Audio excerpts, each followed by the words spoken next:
It's The Weekly Show with David J. Maloney. This week, David talks to film director Camille Griffin. And now, here's your host, David J. Maloney. Welcome to everyone at home, and I would normally say our studio audience to The Weekly Show. I'm your host, David J. Maloney. I say normally because we'd usually shoot the show before a small studio audience at the Hard Rock Hotel and Casino. But we are still shooting our last few shows from home due to coronavirus protocols. We do hope to gain clearance to get back to our live-to-tape shows in the next few weeks. So, President Biden is rapidly losing support from his own party. To give you an idea of how bad it is, Jimmy Carter is comparing him to Jimmy Carter. And an Australian brothel is the site of a pop-up vaccination clinic where customers who get vaccinated receive free admission. It's been so successful, they've already given out over 10,000 shots to 300 men. This past week, my 14-year-old son told me a girl at school was yelling at him, and he just sat there wondering what he did wrong. On a positive note, he's now ready for marriage. And did you hear about this? New Delhi, India has declared an air pollution emergency. To give you an idea of how bad it is, the city's new slogan is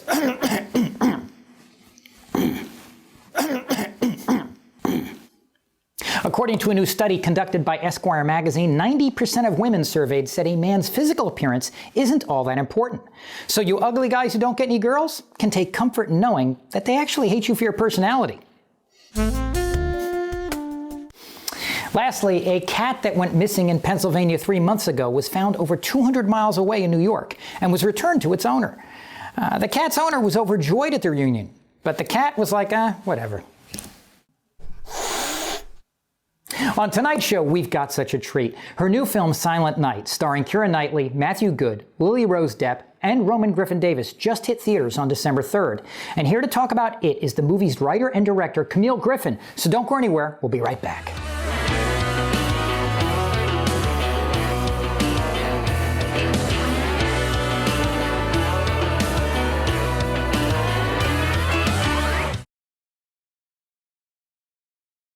Our featured guest tonight is the writer and director of the brand new film Silent Night, which just hit theaters December 3rd. If you go by nothing else but the high regard with which her actors and actresses hold her in, she's going to be a director to be watching for years to come. Here to talk about her journey and her film debut feature film Silent Night is writer and director Camille Griffin. Camille, welcome to the show. Thank you very much for having me on your show. Thank you. So, first off, I'd like for us to get to know you guys a little bit better. Where are you from and what was life like for you growing up? Oh, well, that's a good question because I think some of the inspiration of our film was my inner conflict with my own environment, which was I was brought up in Sussex, which is the southeast of England, and in quite a privileged middle-class environment. And I had a French Sicilian mother and an English stepfather, and I was sent to boarding school very young. So I, on one hand, had a very privileged childhood. On another hand, I was brought up by a lot of disturbed posh people. So most of my material has always related to challenging the dysfunctions of the middle classes. So what would you say is your first film memory? My first was seeing Willy Wonka and the Chocolate Factory with my parents when I was probably like 3 or 4. Scared the living hell out of me. I think I stayed away from candy for weeks. And then my next big film, I think that I remember was Star Wars, seeing. And that kind of opened my eyes to movies forever. What would you say was your first film memory? Well, I mean, obviously, I can't remember the very first film I watched, but I do remember that when I was growing up, I say this to my children sometimes. When I was a child, we only had 3 channels on the television, and they're like, "Oh, yeah, we don't want to hear about how miserable your childhood was." But on a Sunday afternoon, they'd play Cary Grant movies, which I always loved. But my father, my real father, was obsessed with war movies, and I think my biggest relationship with cinema growing up was watching Indiana Jones movies. I was obsessed with Harrison Ford. And then I also had this French theme in my childhood. So we'd watch French cinema. So I think my greatest influence was probably learning as a teenager about French cinema and experiencing the world through their eyes, which actually made sense to me more culturally in a way than the actual environment I was living in. But my first horror moment I remember was a film called The Passage with Malcolm McDowell. And I remember seeing that and it shook me. I mean, I think he plays a Nazi and he tortures someone, and I never recovered from that. And then another film that I think inspired some of this journey was a film called Where the Wind Blows, which was Raymond Briggs. He was a famous cartoonist, and he made a film, which was a cartoon film about this older couple living in a small house during a nuclear war. And I remember as a kid discovering, can you hear my washing machine in the background? No, I can't. Okay, fine. Thank you. Discovering what a nuclear war was. And I remember being very young, maybe 9 or something, 8 or 9. And it horrified me, the idea that that the world wasn't safe. And I wasn't really in an environment where that was being kind of like cushioned. So I never really recovered from that, thinking, well, how does a child grow up in a world without feeling safe? And what does it mean to feel safe? And then Keira said it quite beautifully recently. She said that when you become a parent, you give birth to fear. And I think it's very, very true.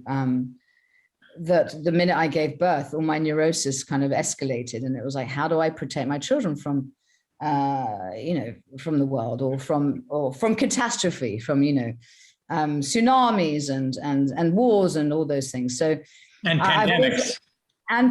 And I've always occupied a place of positivity, but complete melancholia. So I think that really is, the film is a good look into my character as such. Yeah. It's funny that you would mention, I guess, Harrison Ford and that brings in Han Solo, because I was looking through your previous work and saw at one point, did you actually get to work on Star Wars Episode 1?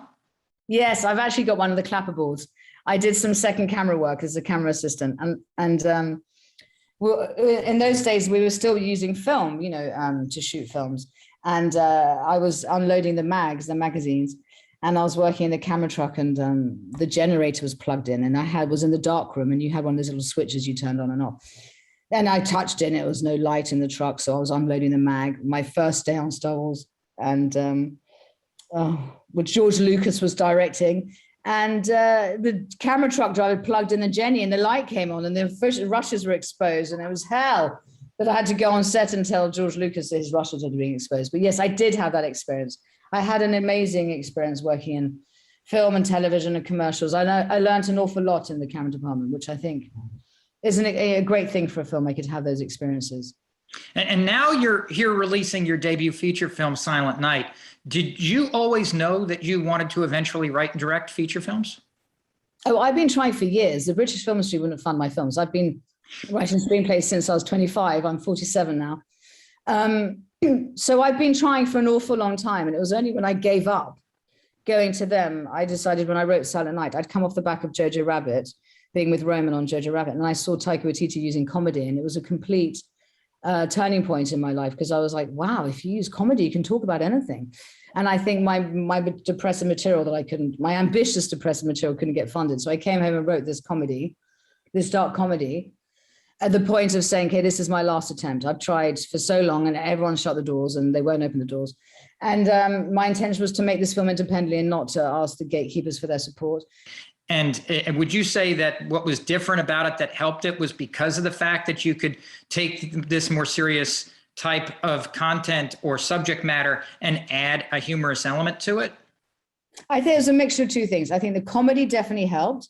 And I think finding a fellow filmmaker like Matthew, I'm going to try and give me some more light, who is courageous and brave. And he's more than just a filmmaker, he's an entrepreneur. And I think the message I could possibly share is, write what you want to write, look at the approach to the stories you're telling, and also look for the right home for it. And I think I'd been looking in the wrong place for years. I didn't know.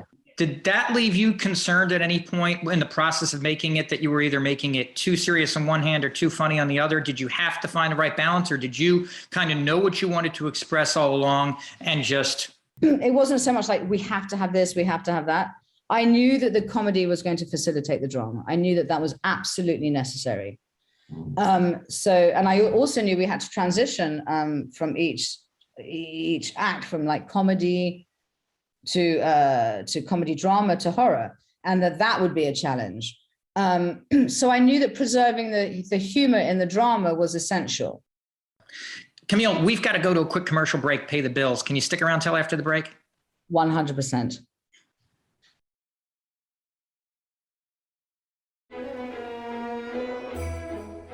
You look perfect.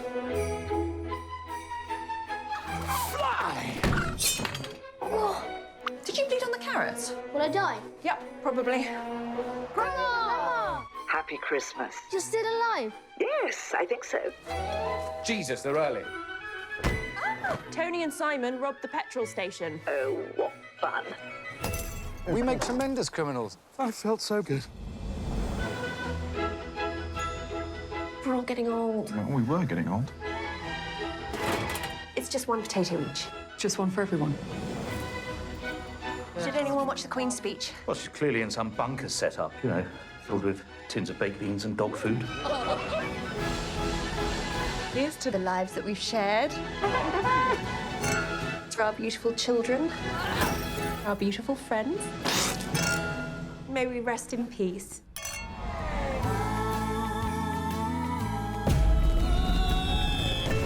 I just think we should be honest with the kids. We know the Russians want us all dead. They're sending poisonous gas to kill us all in the morning. It's not the Russians, it's the planet. It's very upset. It will kill anything and anyone that is still alive.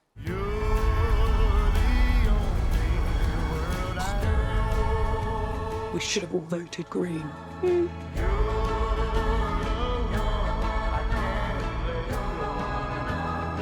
We just want to make sure that you understand that as your parents, we are not to blame.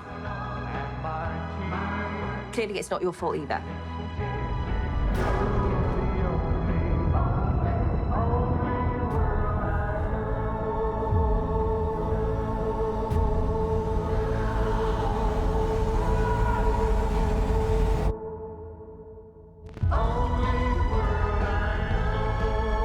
I've seen the road, and there is no way I'm living like that.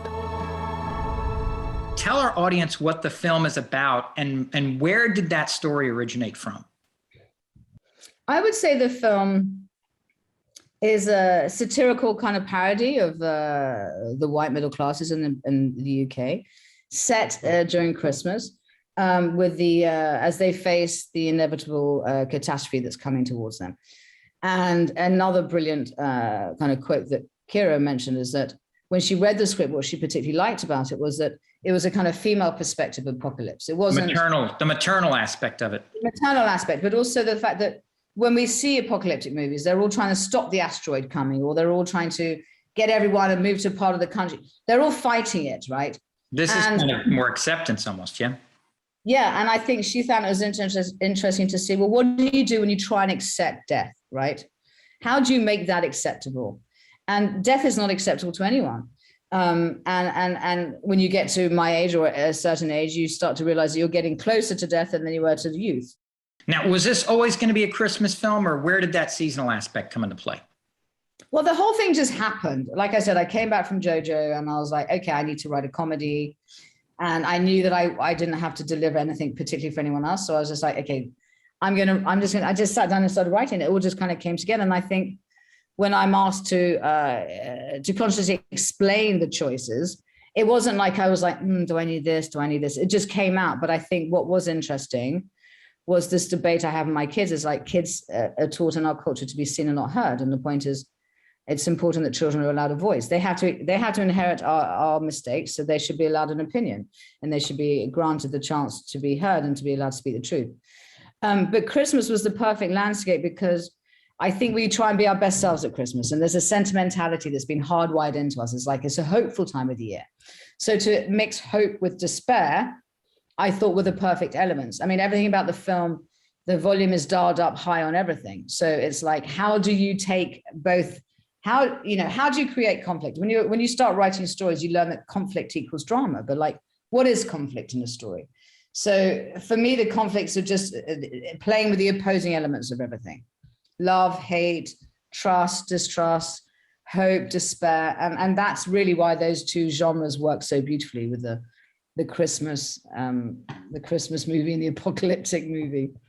But you touched upon a little bit today, but you've also said before that one of the main reasons you wanted to make this film was to start conversations, especially with your son. What specific conversations did you have in mind? Was it about the aspect of mortality, or was there more to it than that? Oh, I don't think I wanted my children to have to talk about mortality so much, because they're kids. They can't possibly. I mean, they know we're not going to be living forever. So I think my kids are kind of looking forward to the day where they don't have to be having in their face every day. But I think really the question is that we often say to our kids, we didn't have that growing up. You're lucky. You have things we didn't have. And it's such a boring conversation for kids. They're like, who cares? And it also, you can't expect a child to understand what they don't have. But what I do try and say to my kids is that we're your parents and we don't get it always right, and I want my kids to not just accept bad decisions. Like, you always say to your child, if you were told to jump off a cliff, would you jump off a cliff? So I'm trying to train my children to thinking about other people and to find their own sense of self and their own trust. It took me a long time to find that as an adult. So I want my children, and if I can be the person that can mirror that or challenge that, then they're safe to do that with me. So I want them to know that I don't always get it right. Their teachers don't always get it right. Government doesn't always get it right. It's not to not trust the system, but to question the morality within the system and to say, is it right that I get to sleep at night in a nice cozy bed? And there are children living in the refugee camps sleeping in snow. They can't be responsible for that. But as adults, they might be able to help. So really, I want them to know that there are people in the world who can make things different. And if they choose that path, they might be better equipped for that. So I'm not trying to lecture or preach, but just give them a supportive environment to question. Did you always have Roman in mind when you were writing this, or did he find his way into the film in a different way? I definitely had him in mind. I'd written other scripts that I wanted him to be in. I'd written a script ages ago that I wanted him to do before he was in JoJo. Because Roman's got an old soul in him, and he was born, and 6 months later I became pregnant, and his brothers came out 13 months later. So he's always says, I could have had a perfect life if I was a single child. And he's got these beautiful brothers who are incredible children, but he's had his own difficulty, and also he's had to put up with me as a mother. So he's always been in touch with a truth of the world. Well, and of course, we've got to chat about the wonderful Matthew Goode. Given that he has children as well, what was his reaction to the story when you got to talk to him about it? I think you know probably a little bit about this. So casting the character of Simon was very important. And Matthew Vaughn was absolutely fundamental that the person should be a parent. And I was a bit on the fence about that. I was like, we just need a good actor. Actors can act. And he was like, they have to be a parent. And really, Simon was one of the last people we cast. And Matthew Vaughn had just worked with Matthew Goode. And I didn't know Matthew Goode. I've seen his work. Obviously, I knew exactly who he was.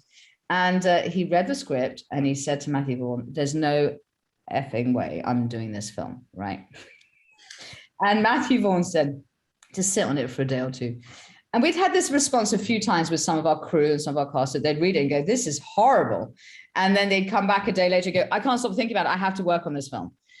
So he came back and he said, actually, I've really thought about it and I've imagined the film as if I was dealing with my friend's kids. And then he wanted to do it. You did mention that this was shot pre-COVID. And in fact, I think was this the last film in London to be filmed before COVID sent everyone into lockdown? We wrapped 2 days early. So we wrapped on a Wednesday, and the UK were going into lockdown on a Monday. And a lot of the cast were frightened. We had to release casts early. We had to shoot scenes in one takes because they had to get on flights, and Lily had to get to France and Annabella had to get to America. So the borders were shutting. I mean, it was chaos. It was chaos. And then I started to feel immoral. I started to feel like, is this the right thing to do? And a credit to Keira, she was like, I will shoot tonight till 9 o'clock.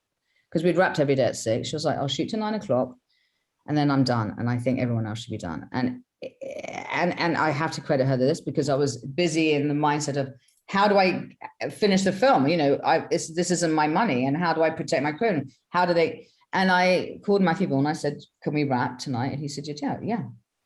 So we didn't tell the crew, but when we said, that's a wrap on Keira. And then I said, and that's a picture wrap. And then I went into a room and started crying. I could cry thinking about it. And it was a relief because it was scary. Is there one moment from the set, maybe it was that last moment that you talked about, that you either want to be able to remember, or definitely just regardless or not, will absolutely positively just remember for the rest of your life? I think I'll always remember making this film, and I'll always have a bit of a heartbreak that it didn't last forever, because I had waited so long, and there was something about the shoot that it couldn't have been more perfect, weirdly enough. Like, I really did have an extraordinary cast. The actors had talent, immeasurable talent. They just kept giving, and they were trusting, and they were kind to the children, and they were kind to each other. And there was room for people to argue and debate and question things. So that was perfect. The crew were brilliant, and they were hardworking, and they were supportive. I mean, I couldn't have asked for more. I had producers who believed in the material. Like, I'd waited years for that opportunity, and I loved it. And I think it was a nice shoot. I think people enjoyed it. So I will never forget, but I will, as I just told you that story about the rap, it makes me cry. It was very emotional. There was a lot to be responsible for. Lastly, what do you hope that audiences will take away from the film as they leave the theater this season? Well, I know what I intended with the project, which was to bring the conversation into the home, because I'm that person who gets invited to a party and wants to talk about intense things. They're like, chill out, it's a party, chill out. So I think I hoped, I didn't want to lecture anyone in this film, but I am saying two things really, which is why do people with money and privilege get to make decisions for everyone in the world? Do we choose the right people to decide for us? And as luckily some of our countries, obviously we have the chance to vote. Like, who do we vote for? Who do we choose to, who do we empower to make choices for society? Should it automatically just be someone who's had a good education, has got a silly posh accent like me? Or do we make decisions that means that the underrepresented are cared for? And I do think that we have to have an element of truth in the household where children are allowed to be heard, and they're going to inherit our mistakes. So we should be responsible for owning them. Not necessarily, we can't change anything. We can't all become activists, or all become soldiers, or all become medical workers, but we can facilitate the truth in the home without it being a constant kind of debate. But that for me is something I hope the film provokes, which is questions that people want to talk about. Camille, thank you so much for your time. And everyone, go see this film, Silent Night. It's in theaters December 3rd. Ladies and gentlemen, Camille Griffin. Thank you, David. Thank you so much. Thank you for your time. That's our show for tonight. A special thanks to Camille Griffin for joining us, and thank you so much for watching. Stay safe, everyone.